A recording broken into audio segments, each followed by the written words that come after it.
জল্লাদ শাহজাহান নাকি এক পৈতৃক বিয়ে করছে। কাক বিয়ে করছে? পতিতে, মানে কোনো মেয়ে ওর সাথে বিয়ে বসবে? ওই এতগুলো মানুষ ফাঁসি দিয়েছে, হত্যা করছে, এর নামই হচ্ছে জল্লাদ শাহজাহান। তো জল্লাদ শাহজাহান যখন জেলখানা থেকে বের হলো, তখন কিছু কিছু সাংবাদিক ওর কাছে গিয়ে বলল, ভাই আপনি তো এ পর্যন্ত অনেকেরই ফাঁসি কার্যকর করছেন, মানে দড়ি ফাঁসি দিয়ে ইয়ে করছেন, তো এই ফাঁসি দেওয়ার দুই একটার কথা কি আপনি বলতে পারবেন? যে ফাঁসি দেওয়ার সময় আপনার খুব কষ্ট লাগিছে বা আনন্দ লাগছে এরকম। তখন বলতে যে ভাই এরশাদ শিকদারের ফাঁসি দেওয়ার সময় আমার খুবই আনন্দ লাগছে। কি শিকদার? এরশাদ শিকদার। আর একজনের ফাঁসি দেওয়ার সময় আমি খুবই কান্না করছি। তো বলে কার জন্য কাঁদছে? বলে যেটার জন্য কান্দিছি তার নাম ধরলে আমার আবার জেলে ঢুকারি, মানে যার জন্য আমি কান্দিছি তার নাম যদি আমি বলি তাহলে আমি আবার জেলে জ্বলি। তো তখন ওই সাংবাদিকরা তো বুঝতে, সাংবাদিক মানে কি, কামড়া ধরছে যে ভাই বলেন, ইশারা ইঙ্গিতে বলেন। তখন বলতেছে ভাই একজন লোকের ফাঁসি হবে। আমরা গেলাম 3 জন, যাই দেখি সে লোকটা নামাজের মধ্যে আছে। রাত 12টা 1 মিনিটে ফাঁসি হবে, কিন্তু লোকটা নামাজের মধ্যে আছে। আমরা ঘড়ি দেখে দেখলাম এখন 8 ঘন্টা। লোকটা নামাজ শেষ করার পরে বলতেছে কি খবর? বলে আপনার তো ফাঁসির সময় হয়ে গেছে, আপনি প্রস্তুতি নেন। তখন বলে হ্যাঁ আমি একটু 1 গ্লাস শরবত রাখছি, তো এই শরবতটা খাই। তো শরবত খাওয়ার পরে বলতেছে কে রে, দেখো তো আমার মাথার চুল টুল ঠিক আছে কিনা।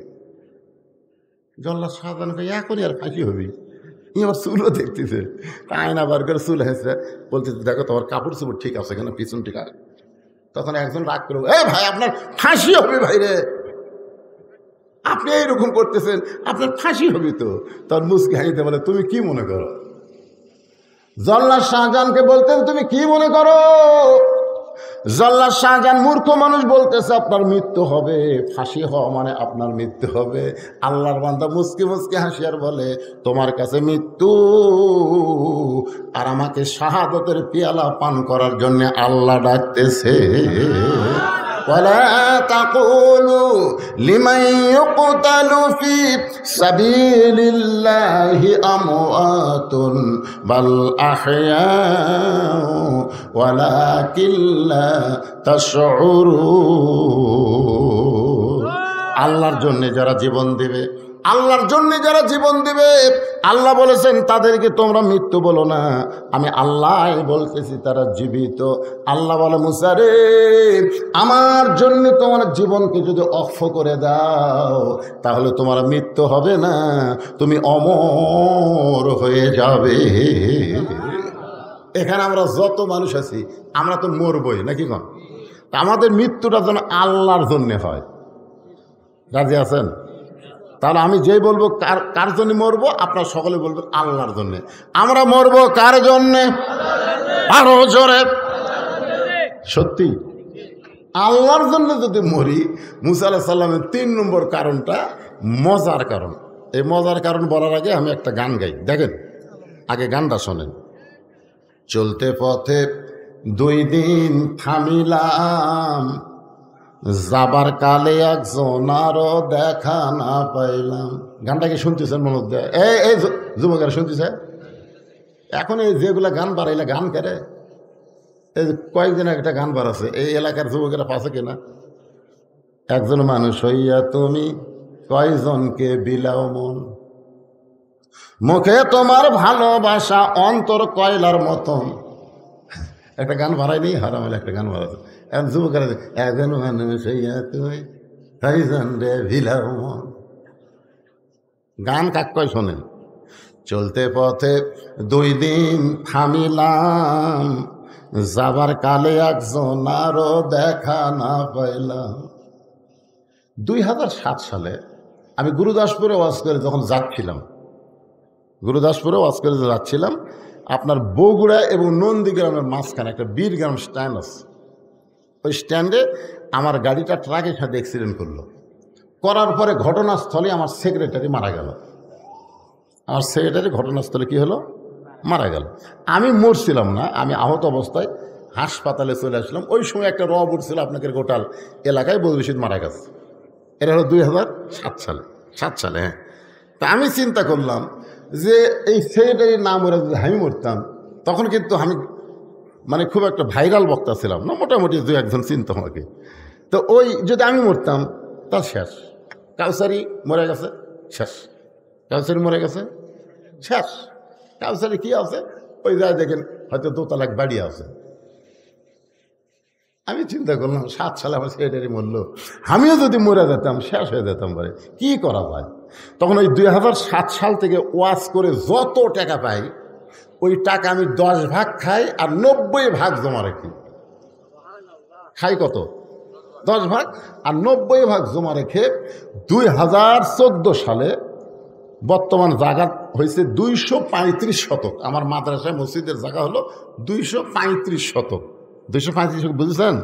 235 শতক এরিয়ার মধ্যে মসজিদ, মাদ্রাসা, এতিমখানা। এই যে 7 সাল থেকে 14 সালে আমি সমস্ত টাকা জমায়া 2014 সালে 1,12,00,000 টাকা দিয়ে, 1 কোটি, সেই সময় 1,12,00,000 টাকা দিয়ে আমি সাময়িকভাবে মসজিদ আর মাদ্রাসা নির্মাণ করছি। এখন নতুন করে মাদ্রাসা করে সেখানে আবার দোতলা করতেছি। আমার যে মহিলা মাদ্রাসা সেটা এখন 3 তালা। জোরে ঘর কয়তলা? এইগুলোর মধ্যে পৃথিবীর কারু 1 টাকা দানও নাই, সদগাও নাই। সম্পূর্ণ টাকা আমি ওয়াজ করে কামাই করে আল্লাহর পথে খরচ করি। একটাই কারণ, আমি মরে যাওয়ার পরে ফুরে যাব না। মসজিদ মাদ্রাসা যতদিন থাকবে ততদিন বদরশীদের নাম থাকবে। জোরে কথা কন না, গান কথা কন। এই জন্যই তো গানটা গাচ্ছি। চলতে পথে 2 দিন থামিলাম, যাবার কালে একজন আরো দেখা না পাইলাম। ও আমার সাদের মালা যাইরে ছিঁড়ে, রইব না আর বেশি দিন তোদের মাজারে। বাল তুসিরুনাল হায়াতাদ দুনিয়া ওয়াল আখিরাতু খায়রুন ওয়া আবকা। আল্লাহু আকবার, আল্লাহু আকবার। আল্লাহ বললেন, ইজা মানে যখন, আসাবাতুহুম মুসিবা, তোমাদের উপরে বিপদ আপদ মুসিবত আসবে, ক্বালু, তখন তোমরা বলবে, ইন্না লিল্লাহি ওয়া ইন্না ইলাইহি রাজিউন। আপনারা বলেন তো, প্রাইমারি স্কুল সরকারি টাকা চলবে, আর এইরকম মাদ্রাসাগুলো মানুষের কাছ থেকে চায়ে চিন্তা লিয়া চলানো লাগবে, এটা কি আল্লাহর রহমত না বিপদ? রহমত। আপনার কোন তো প্রাইমারি যে টাকা বেতন পায়, যে টাকা সরকার দেয়, এটাকে কি সরকারের বাপের? এটাকে কিন্তু আমাদেরই টাকা। জোরে কোন কথা ঠিক? এমনভাবে আমাদের কাছ থেকে নিচ্ছে যে কারেন্ট ফুটতেছেন আপনি 150 টাকা, মাস গেলে দেওয়া লাগতেছে 1000 টাকা। জোরে কোন কথা ঠিক কিনা? প্রত্যেকটা জিনিসের দাম হবে 80 টাকা, তার দাম হবে 200 টাকা। প্রত্যেকটা দ্রব্যমূল্যের দাম বাড়ায়া বাড়ায়া, এই যে আমাদের কাছ থেকে ট্যাক্স নিয়ে, ভ্যাট নিয়ে, এইগুলো মাদ্রাসা, এগুলা প্রাইমারি, হাই স্কুল, কলেজ চলতেছে আমাদেরই টাকা কিন্তু। আর এই মাদ্রাসাগুলা, এইগুলো সরকার 1 পয়সাও দিবে না, আপনাদের কাছে চাইয়া চিন্তা ভিক্ষা করে নেওয়া লাগবে। জোরে কোন কথা ঠিক কিনা? আপনারা সত্যি করে বলেন, বাংলাদেশের একটা প্রাইমারি বানাতে কোনোদিন প্রাইমারি হেড স্যার মাইকিং করছে যে ভাই আমার স্কুলে 1 ব্যাগ সিমেন্ট লাগবে রে, আমার 1000 ইটা শর্ট পড়ছে, এরকম কিন্তু শুনছেন?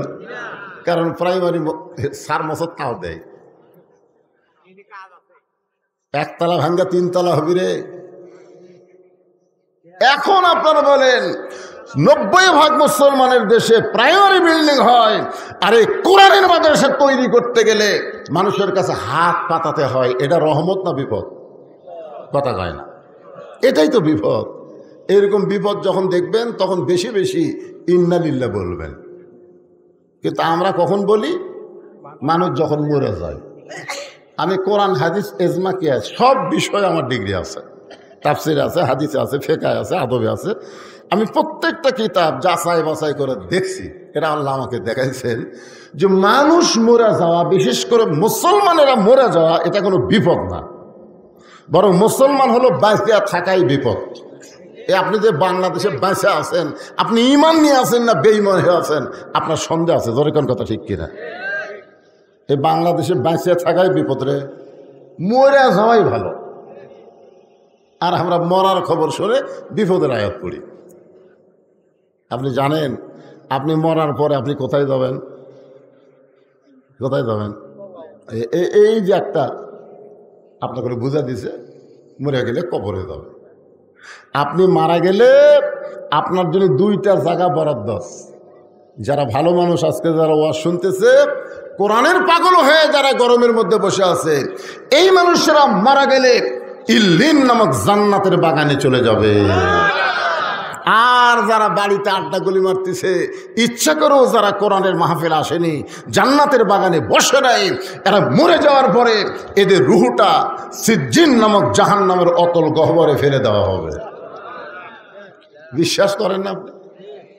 আল্লাহ কত বড় সুযোগ দিছে যে আজকে তোমাদের গ্রামে জান্নাতের বাগান লাগছে। এটা কিন্তু জান্নাতের বাগান। আল্লাহ রাসূল বলেছেন দুনিয়াতে জান্নাতের বাগান হলো দুইটা। একটা হলো আমি নবীর মেম্বার থেকে আমার রওজা পর্যন্ত যে ফাঁকা জায়গা, ওই জায়গা হলো জান্নাতের টুকরা। আর যেখানে কোরআনের আলোচনা হবে, হালকায় জিকির হবে, জিকির আজকার হবে, ওই জায়গাকে বলা হয় জান্নাতের টুকরা। বলেন সুবহানাল্লাহ। আল্লাহ রাসূল বলেছেন যত বড়ই পাপী হও না কেন, জান্নাতের টুকরার মধ্যে বসার সাথে সাথে আল্লাহ তোমাকে নিষ্পাপ বানায় দেয়। জান্নাতের মাহফিল আওয়াজ শুনতে শুনতে কেউ যদি মারা যায়, রাসূল বলেছেন সে শাহাদাতের মর্যাদা লাভ করে। আর এইরকম একটা মাহফিলে যারা আসতেছে না, ওরা মনে করতেছে আমরা মুসলমান। আল্লাহ কোরআনে বলেন وقال الذين كفروا لا تسمعوا لهذا القرآن والغوا فيه لعلكم تغلبون।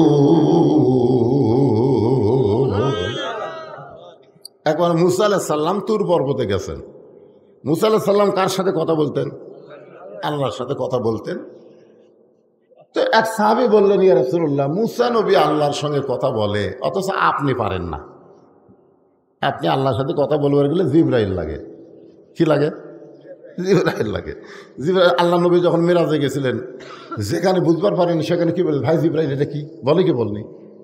কিন্তু মুসা নবীর জিবরাইল লাগে না, সরাসরি আল্লাহ কয় আল্লাহ এটা কি, ওটা কি। তো মুসা নবীর এত পাওয়ার, সরাসরি আল্লাহর সাথে কথা কয়, আর আপনার পাওয়ার এত কম। আল্লাহ নবীর চোখের পানি নিয়ে বললেন, রে সাহাবীরা শোনো, মুসা নবী নিজে কালিমুল্লাহ, তার কোনো উম্মত কালিমুল্লাহ হতে পারে নাই। আর আমার যে উম্মতেরা আল্লাহর কোরআন পড়বে, তারা এক একজন আল্লাহর কালিমুল্লাহ হয়ে যাবে। জান্নাতের দরজায় মুসা নবীকে দাঁড় করায় দিয়া, মুসা নবীর সামনে দিয়া লক্ষ লক্ষ কালিমুল্লাহকে আল্লাহ জান্নাত দিবে। মুসা নবী বলবে, আল্লাহ দুনিয়াতে আমি একাই কালিমুল্লাহ ছিলাম, আর কোনো কালিমুল্লাহ ছিল না, কিন্তু আমার সামনে দিয়ে এই লক্ষ লক্ষ কালিমুল্লাহ জান্নাতে যায়, এরা কোন কালিমুল্লাহ আমি জানতে চাই। আল্লাহ বলবেন, মুসা আমার হাবিবের উপরে যে কোরআন আমি নাজিল করেছি, এই কোরআন যারা তেলাওয়াত করেছে তারা আমি আমার সঙ্গে আল্লাহর সঙ্গেই কথা বলেছে। আর আল্লাহর সঙ্গে কথা বলার কারণে, কোরআন তেলাওয়াতের কারণে ওদের সকলের মাথায় কালিমুল্লাহ টুপি পরাইয়া দিলাম। রাসূল আর একটা কথা বলেছেন, মুসা নবী তুর পর্বতে গেলে আল্লাহ যেমন খুশি হয়, আমার উম্মতেরা দৈনিক 5 বার মসজিদে গেলে আল্লাহ তেমনই খুশি হয়। কয়বার? আচ্ছা, আপনারা মসজিদে কেন যান? না খালি নামাজ পড়তে? মসজিদ কার ঘর? জোরে ঘর না কেন? আল্লাহ রাসূল বলেছেন, বুখারী শরীফের প্রথম হাদিস, আনতাবুদুল্লাহ কাআন্নাকা তারাহু ফাইন লাম তাকুন তারাহু ফাইন্নাহু ইয়ারাকা। মাইকটা এরকম হলে তো ওয়াজ করা কঠিন ভাই, মাইকটা সাইজ করো। যখন তোমরা মসজিদের মধ্যে যাবে, আল্লাহর ইবাদতের মধ্যে শামিল হবে, ওয়াসজুদ ওয়াক্তাক। আল্লাহ কোরআনে বলেছেন, যখন কেউ সেজদা দিবে সে আল্লাহর নিকটে পৌঁছে যাবে। জোরে কান সুবহানাল্লাহ। তো মুসা নবী মাঝে মধ্যে তুর পর্বতে যেতেন। একদিন মুসা নবী তুর পর্বতে গিয়ে দাঁড়িয়ে আছেন। কিছুক্ষণ পরে আল্লাহ বলতেছে, মুসা কি খবর? মুসা বলতেছে, আল্লাহ একটা প্রশ্ন করব, আপনি তার উত্তর দেবেন। তা আল্লাহ বলে, মুসা কি প্রশ্ন? মুসা বলতেছে, আল্লাহ আমার যা আছে আপনার তা নাই। আল্লাহ কয়, মুসা তোমার এমন কি আছে যেটা আমি আল্লাহর নাই? মুসা বলতেছে, আল্লাহ আমার মৃত্যু আছে, কিন্তু আপনার মৃত্যু নেই। আপনারা বলেন তো আল্লাহর মৃত্যু আছে? আমাদের যতই 3 তলা 4 তলা 5 তলা বাড়ি করেন, মৃত্যু আছে? আল্লাহ কোরআনে বলেন, কুল্লু মান আলাইহা ফানিউ ওয়াজহু রাব্বিকা যুল জালালি ওয়াল ইকরাম। পৃথিবীর সবাই মৃত্যুবরণ করবে, শুধু একজন মাত্র বাকি থাকবে, তিনি কে? আল্লাহ বলতেছে, মুসা আমার মৃত্যু নেই। মুসা বলতেছে, আল্লাহ আপনি আসলেই বেকায়দা। আল্লাহ কয় বেকায়দা মানে কি? মুসা বলতেছে, আল্লাহ আপনি মারতে পারবেন কিন্তু মরতে পারবেন না। মরার যে স্বাদ আছে এটা আমি মুসা পাবো, কিন্তু আপনি পাবেন না। আপনার বলেন তো মরার স্বাদ আছে? আল্লাহ কোরআনে কি বলেছেন? কুল্লু নাফসিন যায়িকাতুল মউত। জায়গা শব্দের অর্থ কি? জায়গা শব্দের অর্থ হলো স্বাদ, মজা। আল্লাহ বলে, মুসা দুনিয়াতে মানুষ গেলে মরতে চায় না, যদিও সবাই জানে দুনিয়া থাকার জায়গা না, দুনিয়া থেকে সবাইকেই যাইতে হবে। ঠিক কিনা বলেন? এটা আপনারা জানেন না? আমরা কিন্তু সবাই জানি দুনিয়া থাকার জায়গা না, আমাদেরকে যাইতেই হবে। তারপরেও দুনিয়ার থেকে কেউ মরবার চায়? এ কথাটা জোরে কর না ভাই, মরবার চায়? যদি কেউ চায়, যদি কেউ চায় তাহলে বুঝবেন এটা অন্তরের কথা না। মানে স্বামীর ক্যান্সার রোগ হয়েছে, তো স্বামী 3 মাস পরই স্বামী মারা যাবে। এখন বউ খালি গুন করে কান্দে আর বলে, আল্লাহ স্বামীর মৃত্যু আমাকে দাও, আমার হায়াত স্বামীকে দাও। স্বামী যদি মরে যায় তাহলে বেঁচে থাকে লাভ কি? আল্লাহ আমার হায়াত আমার স্বামীকে দাও, আর স্বামীর রোগ আমাকে দাও। স্বামী কান্দে আর বলে, বউ রে তুই আসলে একটা ভালো বউ, কিন্তু আমার হায়াত নাই, কি করবো? না না না, আপনি বলবেন কেন? আমার হায়াত আল্লাহ আপনাকে দেখ, আর আপনার মৃত্যু আমাকে দেখ। স্বামী বউয়ের গাদের যাক, তুই আসলে ভালো বউ, মরে গেলেও বুঝলাম যে একটা ভালো বউ তুই আসলেন, বুঝলেন? রাত্রেবেলা স্বামী স্ত্রী ঘরে ঘুমাইছে, ওই ঘরের গোয়াল ঘরে একটা আড়িয়া গরু আসছিল। দড়িকন কি গরু? আড়িয়া গরু বলুন তো। দড়ি ছিঁড়ে বাড়ির মধ্যে খাবার খুঁজতেছে, দেখে যে বারান্দার ওপরে পাতিলে, সিলভারের পাতিলে চিটেলালি। তখন আইডিয়া গরু শিং ছোট, ওই পাতিলের কাছে গিয়ে দেখে চিটেলালি নিচে পড়ে আছে। ওই এখন জিবাদা খাবার চায়, নাগাল পায় না, জোর করে যে খাবার গেছে, কান্দার মধ্যে শিংটা আটকে গেছে। লালি খাওয়া হয়েছে কিন্তু পাতিল আর মাথা ছাড়ে না। আইডিয়া গরু হো করে, কোন দিকে যায় কিছুই তো দেখবার পায় না, গোটাল চোখ মুখ পাতিল। যে ঘরে স্বামী স্ত্রী ঘুমায় ওই ঘরের মধ্যে আড়িয়ে গরু ঢুকছে। সঙ্গে সঙ্গে বউ চিল্লে বলে, বাবা আজরাইল আমার কাছে আসো না, ওই যে আমার স্বামী ক্যান্সার রোগী, তুমি কি চোখে দেখবার পাও না? স্বামী চেতন ভাই বলে, বউরে কি হয়েছে? বলে, আজরাইল ঘরের মধ্যে ঢুকছে, তোমারে দেখাই দিলাম। স্বামী কান্দার বলে, তুই না দিনের বেলা কইলি আমার হায়াত আল্লাহ আপনাকে দেখ, আপনার মৃত্যু আমাকে দেখ। বউ চিল্লাই বলে, মরার কথা মুখে বলা যায়, কিন্তু অন্তর দিয়া কেউ মরবার চায় না। আসলে কি আমরা মরবার চাই? চাই না।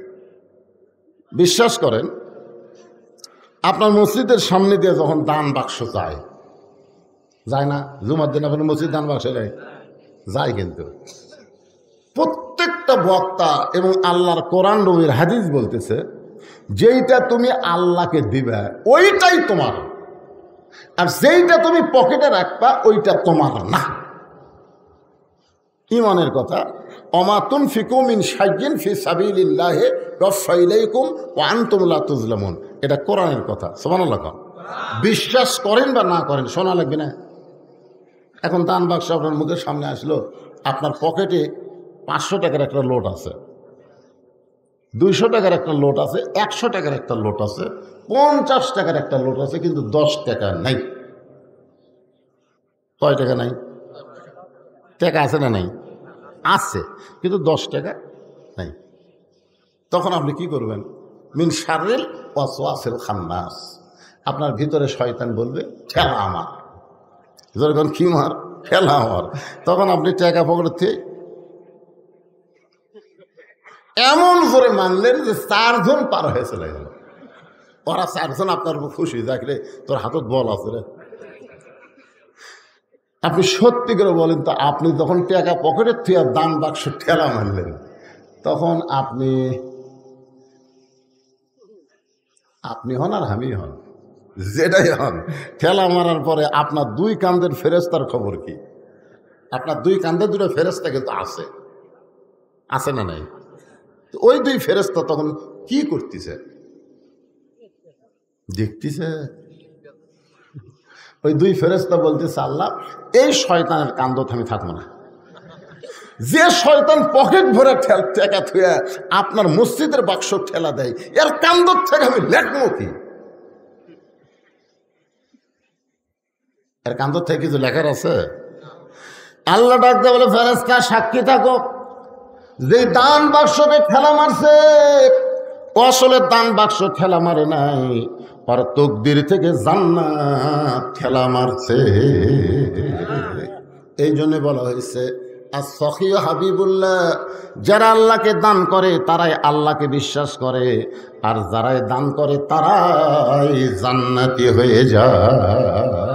সুবহানাল্লাহ, ধরে গান একটু মনোযোগ দিয়ে শুনবেন। আল্লাহ ডাকতে বলে, মুসা রে, মানুষ দুনিয়াতে গেলে মরতে চায় না, সেই মৃত্যু তোমার কাছে কেমন মনে হয়? মুসা বলতেছে, আল্লাহ দুনিয়ার জীবনে যত নিয়ামত আমাকে দান করেছেন তার মধ্যে উত্তম নিয়ামতের নাম হলো মৃত্যু। মন না চাইলে সুবহানাল্লাহ কোন। আচ্ছা, মুসা নবী কি ভুল কইতেছে? মুসা কি জাতা তাতা নবী কি? আল্লাহর সঙ্গে মতো ঝগড়া করছে জানেন? সেই মুসা বলতেছে, আল্লাহ দুনিয়াতে আমাকে যা দিছেন, নবীগিরি দিছেন, কালিমুল্লাহ দিছেন, বহু কিছু আমাকে দুনিয়াতে দিছেন, যতই দিয়েছেন তার মধ্যে সবচাইতে উত্তম উত্তম নিয়ামতের নাম হলো মৃত্যু। আপনার ইন্নালিল্লাহ বলেন কেন? এখন তো সুবহানাল্লাহ বলেন, কিন্তু মানুষ বললে ইন্নালিল্লাহ কেন পড়ে? ইন্নালিল্লাহ মানুষ কোন পড়ে? হ্যাঁ না, ইন্নালিল্লাহ হলো এই যে আসাবাতুহুম মুসিবা, যখন তোমাদের উপরে বিপদ। এই যে আমাদের ছেলেগুলো ইন্নালিল্লাহ, আমাদের যে ইয়ং জেনারেশন, এটা কিন্তু সুবহানাল্লাহ, এটা হলো ইন্নালিল্লাহ। কারণ প্রত্যেকের হাতে একটা 4G মোবাইল আছে, ওরা দরজা জানলা বন্ধ করে সবাই যখন ঘুমায় যায় তারপরে শুরু করে দেয়। ওদের মন বলে কেউ দেখতেছে না, সবাই ঘুমায় গেছে, জানলা দরজা বন্ধ। কিন্তু ওর কি ইমান যদি থাকতো তাহলে বিশ্বাস করতো কেউ না দেখলো কে দেখতেছে।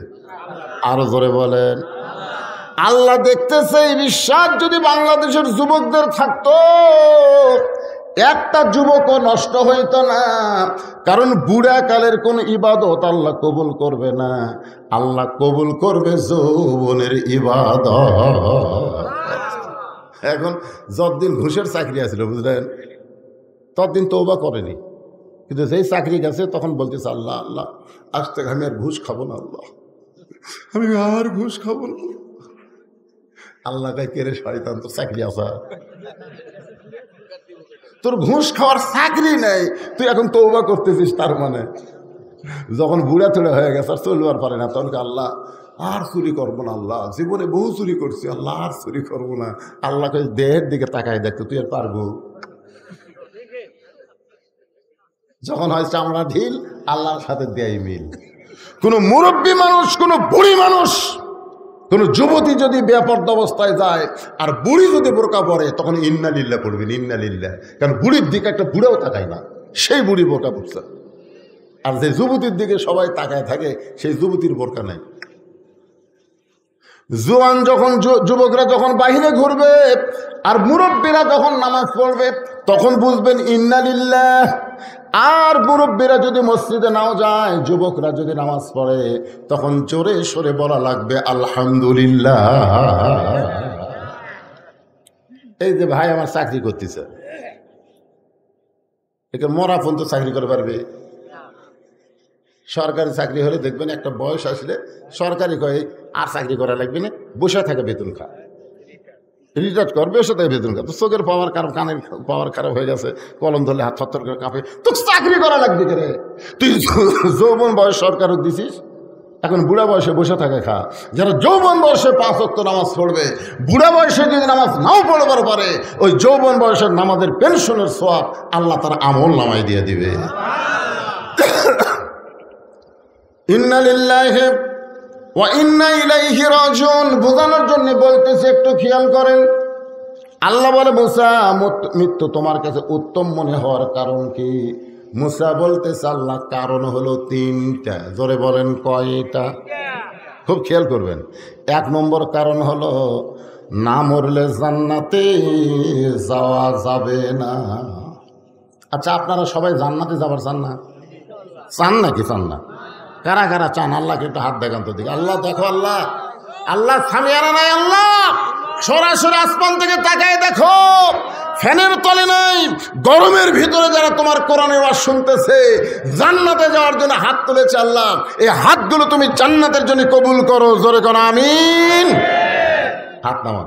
আচ্ছা, আল্লাহ আমাকে জান্নাত দিয়ে দিল, দিছে। এখন যদি আল্লাহ বলে জান্নাতে যাও, আমাকে আল্লাহ বলতে জান্নাতে যাও, তাহলে কিভাবে যাবে? না না না না, জান্নাতে যাবার করলে আপনি কোন দিক দিয়ে যাবেন পারে না, এই জিনিসটা বুঝবার পারেন নাই। একবার লাইলাতুল মেরাজে আমাদের নবী বাইতুল মুকাদ্দাস, বাইতুল মুকাদ্দাস তো চেনেন না? যে বাইতুল মুকাদ্দাস এখন ইহুদিরা দখল করতে চায়, এ পর্যন্ত 32-33 হাজার ফিলিস্তিনি মুসলমানকে ওরা হত্যা করছে, তার মধ্যে 20 হাজারের বেশি শিশু বাচ্চাকে হত্যা করছে। সেই বাইতুল মুকাদ্দাসে আমাদের নবী 2 রাকাত নামাজের ইমামতি করছিলেন। কয় রাকাত? সাহাবীরা জিজ্ঞাসা করলেন, হুজুর কোরআনে 2টা মসজিদের নামে একসাথে আছে? নাই। আছে, পড়ছেন আপনারা? সুবহানাল্লাযী আসরা বিআবদিহি লাইলাম মিনাল মাসজিদিল হারাম ইলাল মাসজিদিল আকসা। নবীকে সাহাবীরা বলতেছে এই 2 মসজিদের মধ্যে দাম বেশি কার? মানে কাবা ঘর আর বাইতুল মুকাদ্দাস, এই 2টার মধ্যে দাম বেশি কার? হ্যাঁ, বাইতুল মুকাররম লয়, একটা হচ্ছে বাইতুল্লাহ কাবা ঘর, আর একটা হলো বাইতুল মুকাদ্দাস। এই 2টার মধ্যে দাম বেশি কার? কাবা ঘরের দাম নেই। যেটি আমরা হজ করবো যাইবারে, যেটা তাওয়াফ করি, সেটা হলো কাবা ঘর। আর যেটি এখন পর্যন্ত আমরা যাবার পারিনি, খালি শুনি যে ফিলিস্তিনি মুসলমান, ইসরায়েল ইহুদি। আল্লাহ রাসূল বললেন, সাহাবেরা শোনো, বাইতুল্লাহর দাম বেশি আর বাইতুল মুকাদ্দাসের সম্মান বেশি। সবাই সুবহানাল্লাহ বলেন। এখন আপনাদের কাছে আমার প্রশ্ন হলো, সম্মান আর দাম এই 2টার মধ্যে তফাৎ কি? আমাদের বাংলাদেশে প্রাইমারির দাম বেশি, কিন্তু এইরকম মাদ্রাসার সম্মান বেশি। জোরে করার কথা ঠিক কিনা? বিশ্বাস যদি না করেন তার একটা প্রমাণ দেখেন। আপনাকে জেনারেল শিক্ষিত এমপি যদি আপনাকে মসজিদে জুমার দিনে আসে, আর ওই গ্রামের একটা গরিবের ছেলে যদি দাওরা পাস করে ইমাম হয়, আপনারা বলেন তো এমপির কি বেশি? দাম বেশি, কিন্তু ইমামের সম্মান বোঝেন আপনারা? মসজিদের মধ্যে যখন যায় তখন একটা লোকও কি কয় যে এমপি সাহেব আপনি সামনে যান? সমস্ত চামচারা যারা এমপির চামচা তারা পর্যন্ত কয় লাইনের দাঁড়ান। আর বেতন পায় না, মাস গেলে বেতন চালিয়ে কেশিয়ার গরম হয়, তাকে কয় হুজুর সামনে দাঁড়ান। তাহলে হুজুর কয় রে তুই যত বড় এমপি হ, আমার পাশে খাড়া হ। আমি নিয়ত করার আগে তুই নিয়ত করতে পারবি না, আমি রুকুতে যাওয়ার আগে তুই যাওয়ার পারবি না, আমি সেজদায় না গেলে তোর খাড়ায় থাকা লাগবে। তোর এখন কথা ঠিক কিনা? বাইতুল মুকাদ্দাসের সম্মান বেশি হওয়ার কারণ হলো বাইতুল্লাহ আল্লাহর ঘর, সমস্ত নবী রাসূল তাওয়াফ করতে পারে, কিন্তু একসঙ্গে সমস্ত নবী রাসূল বাইতুল্লাহর মধ্যে ঢোকে নাই। আর বাইতুল মুকাদ্দাসের মধ্যে সমস্ত নবী রাসূল একসঙ্গে ঢুকেছে। জিবরাইল বললেন, হুজুর আপনি যে 2 রাকাত নামাজ পড়ালেন, আপনার পিছনে যারা ইক্তেদা করলো তারা কে? আল্লাহ রাসূল বলেন, জিবরাইল আমি তো জানি না। ফেরেশতা জিবরাইল বললেন, 1,24,000 পয়গম্বর রাসূল আজকে হলেন মুসল্লি, আর আপনি হলেন ইমাম। আজ থেকে আপনার ডিগ্রি হলো ইমামুল আম্বিয়া, ইমামুল মুরসালিন। নবী বললেন, ভাই জিবরাইল আমি একটু সব নবীদের দেখবার চাই। সমস্ত নবীদেরও একসাথে দেখবার চাই। তখন জিবরাইল একটা মেম্বর এনে দিলেন। ওই মেম্বরে নবী দাঁড়ায় দেখতেছেন সমস্ত নবী রাসূলের চেহারা থেকে আলো আসতেছে, আলো চেহারা থেকে আসতেছে, নূর আলো আসতেছে, কিন্তু একটা নবীর চেহারার কোনো আলো নেই। আল্লাহ নবী চমকে গেলেন, সবার চেহারা আলোকিত, ওই নবীরা কি করলো, তার চেহারাতে আলো নাই কেন? আল্লাহ রাসূল ডাকলেন, ভাই এদিকে আসেন তো। নবীরা যখন আসলেন জিজ্ঞাসা করলেন, আপনার নাম কি? বলে, আমার নাম ঈসা আলাইহিস সালাম। আল্লাহ নবী বললেন, ভাই ঈসা, সমস্ত নবী রাসূলের চেহারা থেকে আলো বের হয়, কিন্তু আপনার চেহারায় আলো না থাকার কারণ কি? ঈসা বলতেছে, সমস্ত নবী রাসূল জান্নাত থেকে আপনার পিছনে নামাজ পড়তে এসেছে, কিন্তু আমি জান্নাত থেকে আসতে পারি নাই। আল্লাহ নবী বললেন, সমস্ত নবী রাসূল জান্নাত থেকে আমার পিছনে ইক্তেদা করলো, কিন্তু আপনি জান্নাত থেকে আসতে পারলেন না। ঈসা বলতেছে, এখন পর্যন্ত আমার মৃত্যু হয় নাই, আমি না মরলে জান্নাতে কেমনে যা। এখান থেকে কি বুঝলেন? জান্নাতে যাইতে গেলে কি করা লাগবে? মরা লাগবে। এই হক কথাটা জোরে কর না কেন? আপনি বলেন বা না বলেন, জাত জাত সাকারাতুল মাউত হক, মৃত্যুরা যে হক, এইটাই ইহুদির বাচ্চারাও বিশ্বাস করে, হিন্দুরাও বিশ্বাস করে, বৌদ্ধ খ্রিস্টানরাও বিশ্বাস করে, মরা লাগবেই। জোরে কোন কথা ঠিক কিনা? ওদের মরা হলো পচে যাওয়া, আর আমাকে মরা মিনহা, পড়েন, মিনহা খালাকনাকুম ওয়া ফিহা নুইদুকুম ওয়া মিনহা নুখরিজুকুম তারাতান উখরা। একটু মনোযোগ দেবেন। মুসা আলাইহিস সালাম বলতেছেন, মৃত্যুকে পছন্দ করে এক নম্বর কারণ হলো না মরলে জান্নাতে যাওয়া যাবে না। আপনি এত সুন্দর জান্নাত বানাইছেন, সেই জান্নাতে যাওয়ার জন্য আমি মরতে চাই। আপনারা জান্নাতে যদি যাবার চান তাহলে মরা লাগবে। মরবেন মরবেন। আমি যে বলবো জান্নাতে যাইতে গেলে কি চাই, আপনার সকলেই জবান খুলে বলবেন মরতে চাই। বলতে পারবেন না ভাই? যাই বলবেন তাই জিতবেন, আর যাই বলবে না ওই ঠকবি। জান্নাতে যাইতে গেলে কি চাই? আরো জোরে জোরসে বলুন। আপনি মরে যাওয়ার পর আপনার সমস্ত আমল বন্ধ হয়ে যাবে, তিনটা আমল আপনার জারি থাকবে।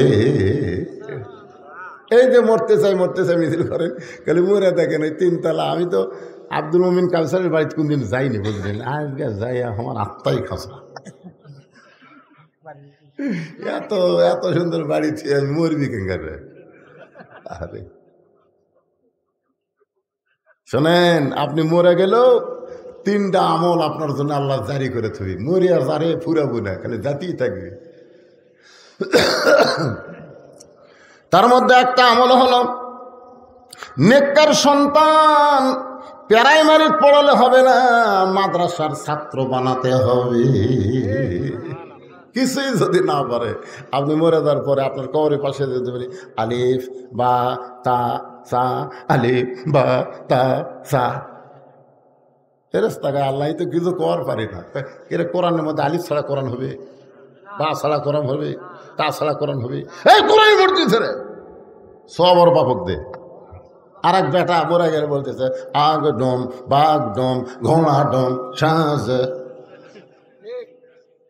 ক্লাস টুয়ে পড়ে, পিঠের উপরে ব্যাগ থিয়া খাড়া হয়ে মারতেছে। তারপর জিজ্ঞাসা করলাম, কে রে বেটা, পিঠের উপর তুই বইটই থিয়া খাড়া হয়ে পেশাব করিস, বসে থাকে কর। বস, বসে না। আমি বললাম, কেমনি পেশাব করা লাগে তোর স্যার শিখাইনি? স্যার যে কথা, প্রাইমারি পেশাব করার যায় দিকে আমার স্যারই খাড়া হয়ে পেশাব করে। আর স্যারই খাড়া হয়ে পেশাব করে। এইরকম নাপাক অবস্থায় আপনার ছেলে বড় হলো, হাই স্কুলে গেল, এমন একটা টাইট ফুল প্যান্ট পরলো, সকাল 10টায় গেছে, বিকাল 6টায় আইছে। বাবা জিজ্ঞাসা করছে, কে রে বা 7 দিন হাই স্কুলে থাকলে পেশাব করিস নি? করছি আব্বা। কেমনি করছিস একটু দেখা তো। তখন এই ফুল প্যান্ট পরে তো বসা যায় না, তো কি হয়ে করছি? খাড়া হয়ে থেকে করছি। আপনার বন্ধু খাড়া হয়ে থাকে, পেশাব নিংড়িবি, কথা কন না, নিংড়িবি। পেশাব থাকতে 2-1 ফোঁটা থাকতে সেন্ট আনলো, সেই সেন্ট আনলো, টপ টপ করে পেশাব দিয়ে ন্যাংটা ভেজে গেল। তো ন্যাংটা ভিজে যায়, ওই জিনিসটা কি হচ্ছে, একসময় শুকে গেল। 4 বার যদি পেশাব করে, 4 বার 40 ফোঁটা পেশাব দেয়, ওটা নাফাক হয়ে গেল, বিষক্রিয়া হয়ে গেল, ব্যাকটেরিয়া হয়ে গেল। অনুবীক্ষণ যন্ত্র দিয়ে দেখেন ওই জায়গা পোকা খাইলে কিলবিল কিলবিল কিলবিল করতেছে। ওই আবার কলেজে গেল, ওই একই অবস্থায়। কিছুদিন পর দেখা গেল পর্দার ভালো নাই, বেলে মাছ হয়ে গেছে। বিয়ে করবার চাই, বিয়ে করবো না, বিয়ে করবো করতে তোর মাল আছে। আর এই মাদ্রাসার বাচ্চাগুলো পড়া দেখেন, ওরকে কোনোদিনও টাইট ফুলবেল পরে নাই, পেশাব করে পানি লিছে, টপ টপ করে পড়ারও সুযোগ দেয়নি। ওই একটা মাল হচ্ছে, আজকে দেখলাম এক হুজুর 4 বিয়ে করছে, যেরকম 6 বিয়ে করছে। তারপরে বউরা বলতে হুজুর খাবার ছাড়বো না। এই রে মজা পাচ্ছে ভাই। ওই হুজুরটা কিন্তু আপনার জন্য জানাজার ইমামতি করবে, আপনার জন্য দোয়া করবে, রব্বির হামহুমা কামা রব্বায়ানি সগীরা। যদি নেককার সন্তান আপনার ভাগ্যে না হয়, নেককার সন্তান যেখানে তৈরি করা হয় সেই মাদ্রাসা তৈরি করা লাগবে। সে মাদ্রাসায় টাকা দিবেন, মাদ্রাসায় জায়গা দিবেন, মাদ্রাসার ঘর নির্মাণ করে দিয়ে আপনি কবরে যাবেন। আপনি কবরে গেলে কি হবে, ওই মাদ্রাসা থাকবে যতদিন, ততদিন আপনার কবরে আল্লাহ সওয়াব পৌঁছায়া দিবে। বাজান একটু খেয়াল করবেন, সদকায়ে জারিয়ার মধ্যে বহু ওয়াজ আছে, আমি সেই ওয়াজটা এখন করতেছি না, সময় হলে আপনাদের সামনে বলবো। আল্লাহ বলে মুসারে, মৃত্যুকে পছন্দ করার 2 নম্বর কারণ কি? 1 নম্বর কারণ জান্নাত পাওয়ার জন্য মরবা। 2 নম্বর কারণ কি? মুসা বলতেছে আল্লাহ মৃত্যুকে পছন্দ করার 2 নম্বর কারণ হলো আমার মৃত্যুটা কেবলমাত্র, এ ভাই এটা খেয়াল করে শুনবেন, আমার মৃত্যুটা কেবলমাত্র আল্লাহর জন্যে। কার জন্যে? আর আমরা মর্ম কার জন্যে? ও যে 7ই জানুয়ারি নির্বাচন হলো না, ভোট আপনাকে এলাকাতে হয়নি? 7ই জানুয়ারি আমাকে এলাকাতে ধর পাগল শুরু হলো, বুঝলেন? আমার এলাকার এক বিএমপি নেতা ওই মরার আগেই গোরস্থানত যায় একটা কবর করছে। মানে কবে মরবে ওর দিন ভোট ধৈর্য নাই, ওই মরার আগে একটা কবর খুলে নিচে খেয়াল পাড়িছে, ফ্যান পেড়ে তার উপর কম্বল দিয়ে ওই ল্যাব গাঁও দিয়ে শুয়ে থাকে। 7ই জানুয়ারি কিন্তু শীতকাল, বুঝতেছেন না? কম্বল গাঁও দিয়ে শুয়ে থাকে কবরের মধ্যে। আপনার বলুন তো, মানুষ জ্যাঁতা অবস্থায় কেউ কবর থাকতে চায়? কিন্তু ওই লোকটা জ্যাঁতা অবস্থায় কবরের মধ্যে আছে। মাঝে মধ্যে বাড়িতে ফোন করে, কে গো খবর কি? বলে খবর তো আমাকে ভালো আছে, আপনার খবর কি? এ পর্যন্ত সন্ধ্যার থেকে এ পর্যন্ত 3 বার পুলিশ আছে। আচ্ছা আমার টেনশন করিস না, আমি এমন জায়গাতে আছি পুলিশের বাপেরও ক্ষমতা নাই আমাকে ধরবার, পুলিশের বাপেরও ক্ষমতা নাই যে আমাকে ধরবার পরে। আসলেই তাই, একটা পুলিশও গোরস্থানত যায় না, সব খালি লোকালয়ের মধ্যে খোঁজে, ওই ডাঁটে ঘুম পাড়ে। মনে করেন, এটা বোঝানোর জন্য বলতেছি, মনে করেন আল্লাহ আজরাইলকে বলছে পুলিশের পোশাক পরে ওর কাছে যা, এটা বোঝানোর জন্য বলতেছি। তো এখন আজরাইল পুলিশের পোশাক পরে ওর কাছে যায়, বলতেছে কে রে ভাই? বললাম হেই তুই কেমনে খোঁজ পেলি রে? এই জায়গার তো পুলিশ আসার কথা না, তুই কেমনে খোঁজ পেলি? তখন বলছে যে ভাই আমার নাম হলো আজরাইল। যেই বলছে আজরাইল, ছোট বাচ্চার মতন কান্দে আর বলে ভাই রে, বর্তমান বাংলাদেশে যেই পরিবেশ চলতেছে, এই পরিবেশে মানুষ পুলিশ ধরার ভয়ে আজরাইল ধরার কথা ভুলে গেছে। ইন্না লিল্লাহি ওয়া ইন্না ইলাইহি রাজিউন। সবচাইতে বড় বিপদ হলো যেটা আসল ধরা আজরাইল, সেইটার কথা মানুষের মনে নাই, নকল ধরা পুরুষের ভয়ে গরস্থানের মধ্যে ঘুম পাড়তিছে। এটা কি রহমত না বিপদ বাংলাদেশের জন্য? মাশাআল্লাহ। গত হাটে গোস্ত কিনছে 620 টাকা দিয়ে, গরুর গোস্ত। তো এই হাটে জামাই আছে, শাশুড়ি বলতেছে 2 কেজি নিয়ে আস। তুই মনে করছে 2 কেজি 1240 টাকা হবে, 1300 টাকা নিয়ে গেছে। 1300 টাকা নিয়ে যা 2 কেজি গোস্ত নিয়ে গোস্তলাক দিছে। গোস্তলা বলতেছে ভাই আরো 100। কে রে, আমি 60 টাকা ফেরত পাবো, 1240 টাকা হয়, 1300 দিলাম আরো 100। বলে বেড়ে গেছে ভাই, বুঝতেছেন না? এখন আপনারা চিন্তা করেন, ও যদি আরো 100 বার করে দেয়, তাহলে পরের হাটে কি হবে? এই কথা কর না কেন, পরের হাটে কি হবে? ওই আর টাকা দেয়নি, টাকা না দিয়ে ওই কষায় দিয়ে খেয়াল করে আছে, দাও এই ধারো থুল দাও, খপ করে দাও দিস, দাও লিয়াই যে খাটের ওপর গোস্ত কাটে, খাটে মারছে লাত্তি, খাটি লাত্তি করে ফেলে দে, ওর কান্দের উপর দাও ধরে বলতেছে কত করে কেজি গো, কত করে কেজি? তখন বলতেছে ভাই আপনি যা নেবেন তাই, আপনার কাছে কোনো দরদাম নেই। কি বুঝতেছেন? মুসা বলতেছে আল্লাহ মৃত্যুকে পছন্দ করার 2 নম্বর কারণ হলো আমার জীবনটা কেবলমাত্র আপনার জন্য অক্ষ করেছি। বাংলার মুসলমান আল্লাহর জন্য যদি জীবন দেয়, বাতিলের কোনো পাওয়ার নাই, তাদেরকে কষ্ট দেয়। ধরে কোন কথা ঠিক না? আজকে শুধু এই নানা রকম কষ্ট পাওয়ার পিছনে একটাই কারণ হলো আমরা বাঁচতে চাই। আপনি যতই চেষ্টা করেন বাঁচতে পারবেন? এই মরণটা হবে আল্লাহর জন্য। জোরে বলেন কার জন্যে? আল্লাহর জন্য। কেউ যদি জীবন দেয়, আল্লাহ কোরআনে বলেছেন ওয়ালা তাকুলু লিমান ইউকতালু ফি সাবিলিল্লাহি আমওয়াতুন বাল আহইয়াউ ওয়ালাকিন লা তাশউরুন। আর এই যে নগদ টাকা দিচ্ছেন, 2 জন বান্দা 2টা কোরআন বাবদ 1000 টাকা দান করছে। বাবা কান্দে, মা কান্দে, কবরেতে শুয়া দেখলি না রে দরদের বেটা একবারও আসিয়া। আল্লাহ বলে মুসা মৃত্যুকে পছন্দ করার 3 নম্বর কারণ কি? 3টা কারণের মধ্যে 1 নম্বর কারণ হলো না মরলে জান্নাতে যাওয়া। কথা কয় না, না মরলে জান্নাতে যাবে। আজ থেকে আপনাকে মরাটা কোনো গুরুত্বই হচ্ছে না, মরলেই জান্নাত ধরে, বাইসে থেকে কি লাভ রে? মরে গেলেই কোথায়? কথা কয় না, মরে গেলে কবর না রে, মরে গেলে কবর আপনার খাঁচা থাকবে, খাঁচা খাঁচা।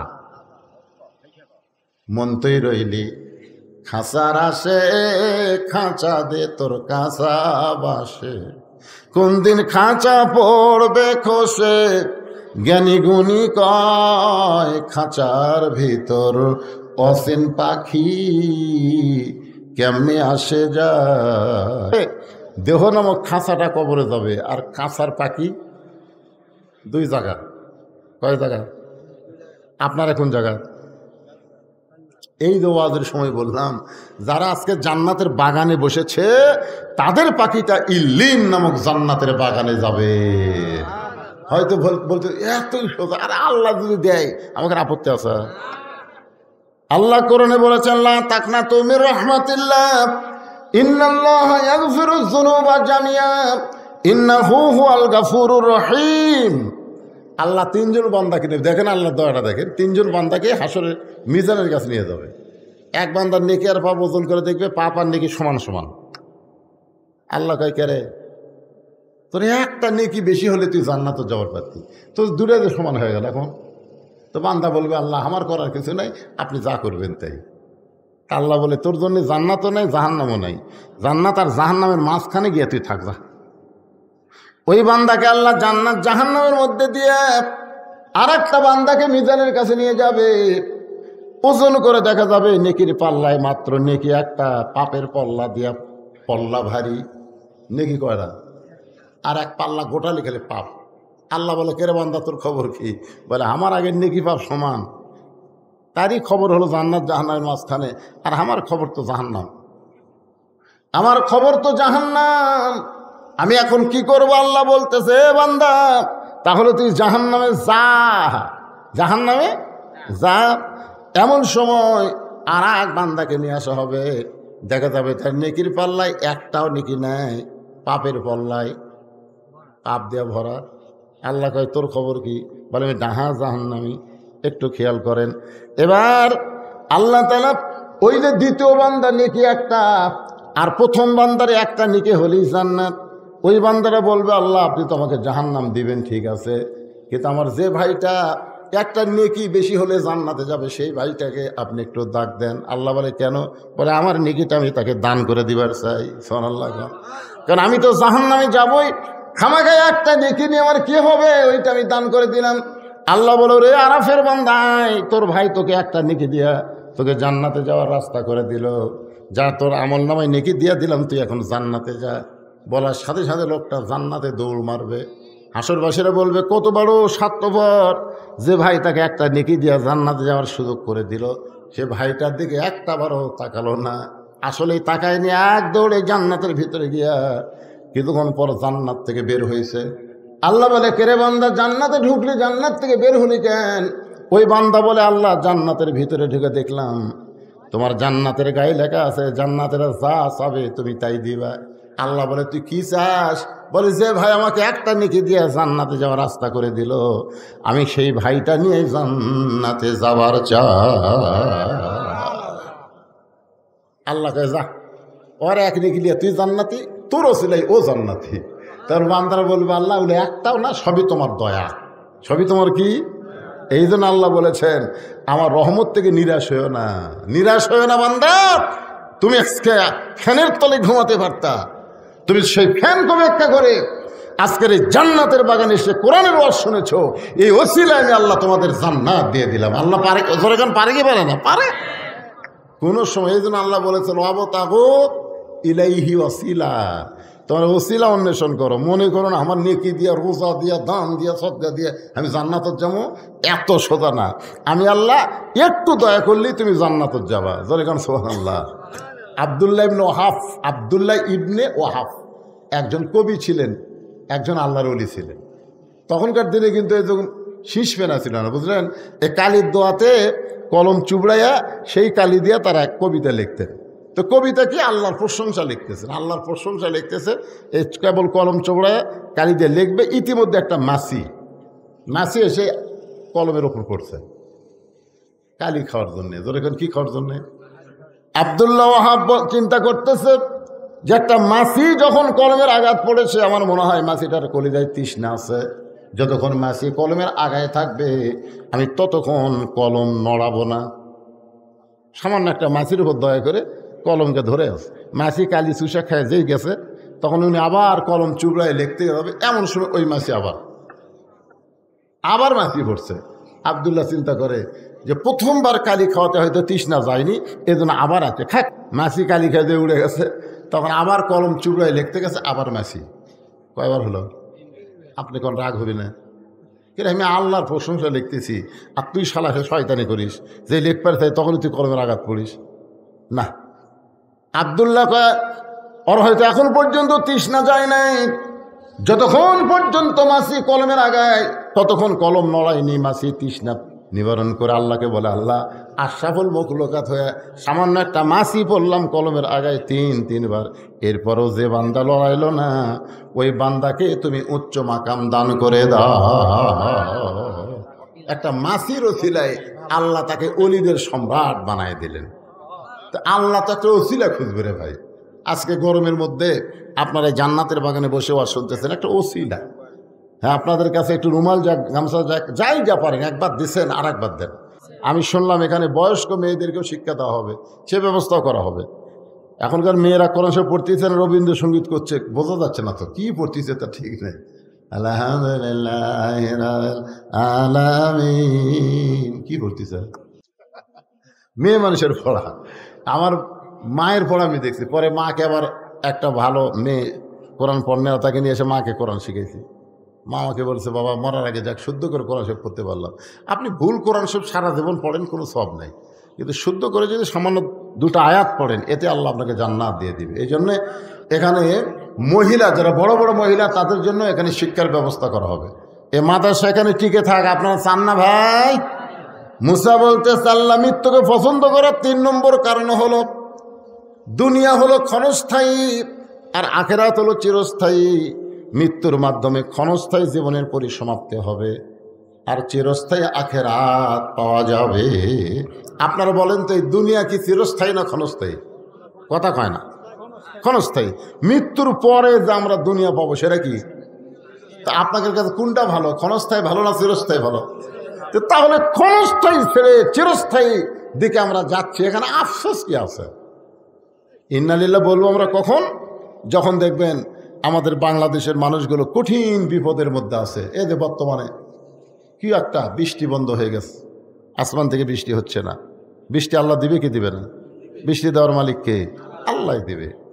জমিনকে আল্লাহ বিছানা করেছে, আসমানকে করেছে ছাদ। রহমতের বাড়ি বর্ষণ করবেন আল্লাহ। আমরা চাইতে পারতেছি না। সিংড়ার মধ্যে ওয়াজ করতে গেলাম, কয় হুজুর এখন বৃষ্টির দোয়া করবেন না হুজুর, এখন আমরা ধান কাটতেছি, এই সময় বৃষ্টি হলে আমাদের বিশাল ক্ষতি হবে। তো এখন দেখেন তো আল্লাহ পড়ছে বেকায়দার, একদল বৃষ্টি চাচ্ছে আর একদল বলে বৃষ্টির দরকার নাই। এখন যারা ইরিগেশন ধান পাকছে না, আপনাকে ধান পাকতেছে না, এই সময় বৃষ্টি হয়। বৃষ্টি তো বৈশাখ মাসের বৃষ্টি তো খালি বৃষ্টি হয় না, বৈশাখের বৃষ্টির সাথে একটা কিছু হবেই, যেরকম ঠিক না। এবার আম টাম যা ধরছে একটু ভাঙ্গা ভুঙ্গা সব শেষ করে দিয়ে দেবে। তা আমরা বলবো আল্লাহ যে বৃষ্টিতে বান্দার ক্ষতি হয় না, লাভ হবে, রহমতের বৃষ্টি দাও, তাপমাত্রা কমায় দাও, ধরে কান আমিন। সবাই আল্লাহর কাছে দোয়া করি, সবাই ইস্তেগফার পড়ি, আস্তাগফিরুল্লাহ আল্লাযী লা ইলাহা ইল্লা হুয়াল হাইয়ুল কাইয়্যুম ওয়া আতুবু ইলাইহি। ওকিল